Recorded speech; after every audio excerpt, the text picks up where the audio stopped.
இறை இயேசுவில் எனக்கு அன்பார்ந்தவர்களே, நம் ஜீவனுள்ள தேவனின் உயிருள்ள வார்த்தைகளை தினமும் கேட்பதன் மூலம் உங்களுக்கு நன்மையும் ஆசையும் உண்டாவதாக. இன்றைக்கு நம் உள்ளத்தில் ஆண்டவர் பேச விரும்புகிற திருவசனம் மத்தேயு 6ஆம் அதிகாரம் 8ஆம் திருவசனம். நீங்கள் கேட்கும் முன்னரே உங்கள் தேவையை உங்கள் தந்தை அறிந்திருக்கிறார். இறை இயேசுவில் எனதருமை நண்பர்களே, உங்கள் அனைவருக்கும் நம் இயேசுவின் அன்பை உரித்தாக்குகின்றேன். இன்றைய புனிதராம் புனித கிரகோரியிடம் நமக்காக இறை இயேசுவிடம் பரிந்து பேசி அவரின் மேலான இரக்கத்தை பெற்று தரும்படி ஒரு நிமிடம் ஜெபித்துக் கொள்ளலாம் நண்பர்களே.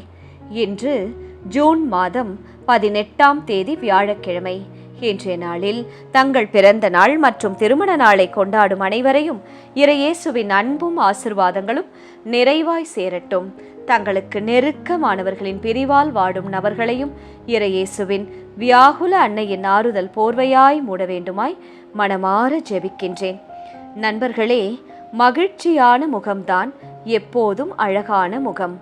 அழகு என்பது வெளிப்புற தோற்றத்தில் மட்டும் இல்லை, இதயத்தில் இருக்கும் மகிழ்ச்சியிலும் முகத்தில் தெரியும் புன்னகையிலும் தான் இருக்கிறது. சந்தோஷம் நிறைந்த மனம் முகத்தை தானாக ஒளிரச் செய்கிறது. அன்பு, நன்றி உணர்வு, இயேசுவின் மீதுள்ள நம்பிக்கை கொண்ட ஒருவர் எப்போதும் தனித்துவமான அழகோடு இருப்பாராம். வாழ்க்கையில் எல்லாம் சரியாக இருப்பதால் நாம் மகிழ்ச்சியாக இருப்பதில்லை. இயேசு நம்மோடு இருக்கிறார் என்ற நம்பிக்கையால் மகிழ்ச்சியாக இருக்கிறோம். இதைத்தான் நீதிமொழிகள் 15ஆம் அதிகாரம் சொல்லுகிறது. மன மகிழ்ச்சி முக மலர்ச்சியை உண்டாக்கும். இன்று உங்கள் முகத்தில் நிச்சயம் எப்போதும் புன்னகை இருக்க வேண்டும். சரியா? இன்றைய முதல் வாசகம் என்ன கூறுகிறது பார்ப்போமா? இறைவாக்கினர் எலியாவின் மகத்தான வாழ்க்கையையும் அவருக்கு பின் வந்த எலிசாவின் ஆவிக்குரிய வல்லமையையும் போற்றுகிறது. எலியா கடவுளின் வார்த்தையை துணிவுடன் அறிவித்தவர். அரசர்களுக்கு கூட அஞ்சாமல் உண்மையை சொன்னார். அவரது வாழ்க்கை முழுவதும் இயேசுவின் மகிமையை வெளிப்படுத்தியது. ஆனால் மக்களோ இத்தனை அற்புதங்களை கண்ட பிறகும் மனம் மாறவில்லை. இதன் மூலம் நமக்கு ஒரு உண்மை வெளிப்படுகிறது. அற்புதங்களை பார்ப்பது மட்டும் போதாது, மனம் மாறி இயேசுவிடம் திரும்ப வேண்டும்.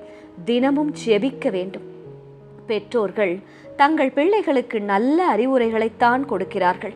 தவறான பாதையில் செல்லாதபடி மீண்டும் மீண்டும் எச்சரிக்கிறார்கள். சில நேரங்களில் அன்பாகவும் சில நேரங்களில் கண்டித்தும் வழிநடத்துகிறார்கள். ஆனால் பிள்ளைகள் அந்த அறிவுரைகளை கேட்காமல் தொடர்ந்து தனது விருப்பப்படி நடந்தால் பிரச்சனைகளில் சிக்கிக் கொள்வார்கள். அப்போது பிரச்சனை அறிவுரை இல்லாததால் வரவில்லை, சொன்ன அறிவுரையை ஏற்றுக்கொள்ளாததால் தான் வருகிறது. அதே போலதான் இயேசு நம் வாழ்க்கையில் பல வழிகளில் பேசுகிறார். ஆனால் அதை கேட்டு ஜெபித்து நாம் செயல்படும் போதுதான் நம் வாழ்க்கையில் மாற்றம் வரும். இயேசு என் வாழ்க்கையில் ஏற்கனவே கொடுத்த எச்சரிப்புகளையும் ஆசிர்வாதங்களையும் நான் உண்மையாக ஏற்றுக்கொண்டு மாற்றம் அடைந்திருக்கிறேனா? தினமும் ஜெபிக்கிறேனா? ஜெபமாலைகளை சொல்கிறேனா என்று இன்றைய நாளில் சிந்திப்பது அவசியம் நண்பர்களே. சரி, இன்றைய நற்செய்தி என்ன கூறுகிறது? இயேசு நமக்கு எப்படி ஜெபிக்க வேண்டும் என்பதை கற்றுக் கொடுக்கிறார். ஜெபம் என்பது அதிகமான வார்த்தைகளை பேசுவதல்ல, தந்தையிடம் ஒரு குழந்தை பேசுவது போன்ற ஒரு நம்பிக்கையான உரையாடல். நமது தேவைகளை நாம் சொல்லும் முன்பே இயேசு கடவுள் அதை அறிந்திருக்கிறாராம். மேலும் ஆண்டவர் கற்பித்த ஜெபத்தின் மைய செய்தி, அதாவது பரலோக மந்திர ஜெபத்தின் மைய செய்தி என்ன தெரியுமா? கடவுளின் திருவுளம் என் வாழ்க்கையில் நிறைவேற வேண்டும், பிறரை நான் மன்னிக்கும் மனம் கொண்டிருக்க வேண்டும் என்பதாகும். மன்னிக்க தெரியாத ஒரு மனிதனின் இதயம் இயேசுவின் மன்னிப்பை முழுமையாக அனுபவிக்க முடியாது. கணவன் மனைவிக்குள் சிறிய மனக்கசப்பு ஏற்படுகிறது. நாட்கள் கடந்து கொண்டே போகின்றன. ஆனால் இருவரும் பேசாமலே இருக்கிறார்கள். வீட்டில் எல்லாமே இருக்கிறது, ஆனால் நிம்மதி இல்லை. ஒரு நாள் ஒருவர் முன்வந்து நடந்ததை நாம் இருவரும் மறந்து விடலாம், மன்னித்து விடு என்று சொல்கிறார் என்று வைத்துக் கொள்ளுங்கள்.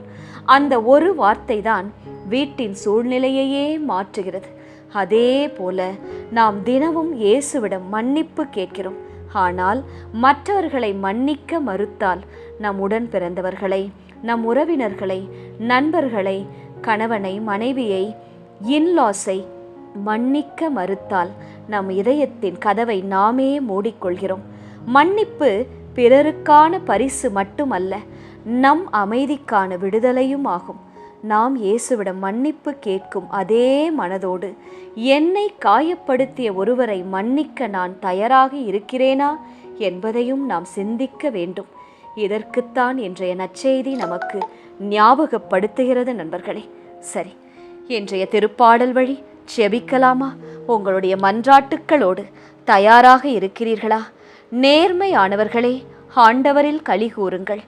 ஆண்டவர் ஆட்சி செய்கின்றார். பூவுலகம் மகிழ்வதாக, திரளான தீவு நாடுகள் களிகூர்வனவாக. மேகமும் காரிருளும் அவரை சூழ்ந்துள்ளன. நீதியும் நேர்மையும் அவரது அரியணையின் அடித்தளம். ஆண்டவரே இயேசுவே, மேகமும் மற்ற மலைகளும் கடல்களும் நீர் படைத்த யாவும் உம்மில் மகிழ்ந்து களிகூறுகின்றன. ஒவ்வொரு நாளும் தங்கள் அசைவின் மூலம் உம்மை புகழ்கின்றன. அதே போல நாங்களும் உம்மில் மகிழ்ந்து களிகூற ஒவ்வொரு நாளும் மறவாமல் உம்மிடம் ஜெபிக்க எங்களுக்கு அருள் செய்யும். நெருப்பு அவர் முன் செல்கின்றது, சுற்றிலும் உள்ள அவர் தம் எதிரிகளை சுட்டெரிக்கின்றது. இயேசுவே, என் வாழ்க்கையில் எனக்கு எதிராக துரோகம் செய்ய நினைப்பவர்களை நீர்தாமே சுட்டெரிக்கும்படியாய் ஜெபிக்கின்றோம். அவர் தம் மின்னல்கள் பூவுலகை ஒளிர்விக்கின்றன, மண்ணுலகம் அதை கண்டு நடுங்குகின்றது. ஆண்டவரே இயேசுவே, உமது படைப்புகள் அசாத்தியமானவை. அவற்றை கண்டு நாங்கள் நடுநடுங்குகின்றோம். எங்களுக்கு இயற்கையாலும் பலவித ஆபத்துக்கள் வருவதுண்டு என்பதை நாங்கள் அறிவோம். சகலவித ஆபத்துக்களில் இருந்தும் எங்களையும் எங்கள் குடும்பத்தையும் உற்றார் உறவினர் நண்பர்களையும் நீர் ஒவ்வொரு நொடியும் காத்து வழிநடத்த வேண்டுமாய் ஜெபிக்கின்றோம். ஆண்டவர் முன்னிலையில், அனைத்துலகின் தலைவர் முன்னிலையில் மலைகள் மெழுகென உருகுகின்றன. வானங்கள் அவரது நீதியை அறிவிக்கின்றன. அனைத்து மக்களினங்களும் அவரது மாட்சியை காண்கின்றன. இயேசுவே, எப்படி மலைகள் கூட உமது முன்னால் மெழுகு போல உருகுகின்றனோ, அதே போல நாங்களும் ஜெபத்தால், ஜெபமாலையால், நல்லதொரு வாழ்க்கையால் மெழுகு போல உருகி எங்கள் ஆன்மாவை, மனதை, உடலை, குடும்பத்தை உமது முன் அர்ப்பணித்து ஜெபிக்க அருள்தாரும் இயேசுவே. நீரே எங்கள் துணையாளர், நீரே எங்கள் ஆத்தும நேசர். உருவங்களை வழிபடுவோரும் சிலைகள் பற்றி பெருமையடித்து கொள்வோரும் வெட்கத்துக்கு உள்ளாவர். அனைத்து தெய்வங்களே அவரை தாழ்ந்து பணியுங்கள் என்று இன்றைய திருப்பாடல் சொல்வது போல, உருவங்களையோ சிலைகளையோ நாங்கள் வணங்காமல் எங்களுக்கென நீர் வைத்திருக்கின்ற விவிலியத்தை நம்பி வாழ்ந்து உம்மையே நாடி வாழ, உமது அண்டையிலே நாங்கள் எப்போதும் குடியிருக்க உமது சிறகின் நிழலில் எங்களை வைத்து காத்துக்கொள்ளும் ஆண்டவரே. உம்மை விட்டு எங்களை ஒருபோதும் பிரிய விடாதேயும். எங்கள் பிள்ளைகளை ஆசிர்வதியும், நோய் நொடியின்றி காத்துக்கொள்ளும். இந்த நாளை உமது கரங்களிலே ஒப்படைத்து ஜெபிக்கின்றோம்.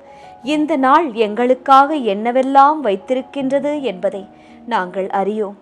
நீர் அறிவீர் ஆண்டவரே. அவ்வழியே எங்களை செவ்வழியாய் நடத்தும்படியாய் ஜெபிக்கின்றோம். எங்களுக்கு துணையாக வாரும். எங்கள் முன்னும் பின்னும் பக்கங்களிலும் எங்களுக்கு துணையாக வாரும். தேவ கிருபையும் மனுஷ தயவும் எங்களோடு என்றும் இருப்பதாக.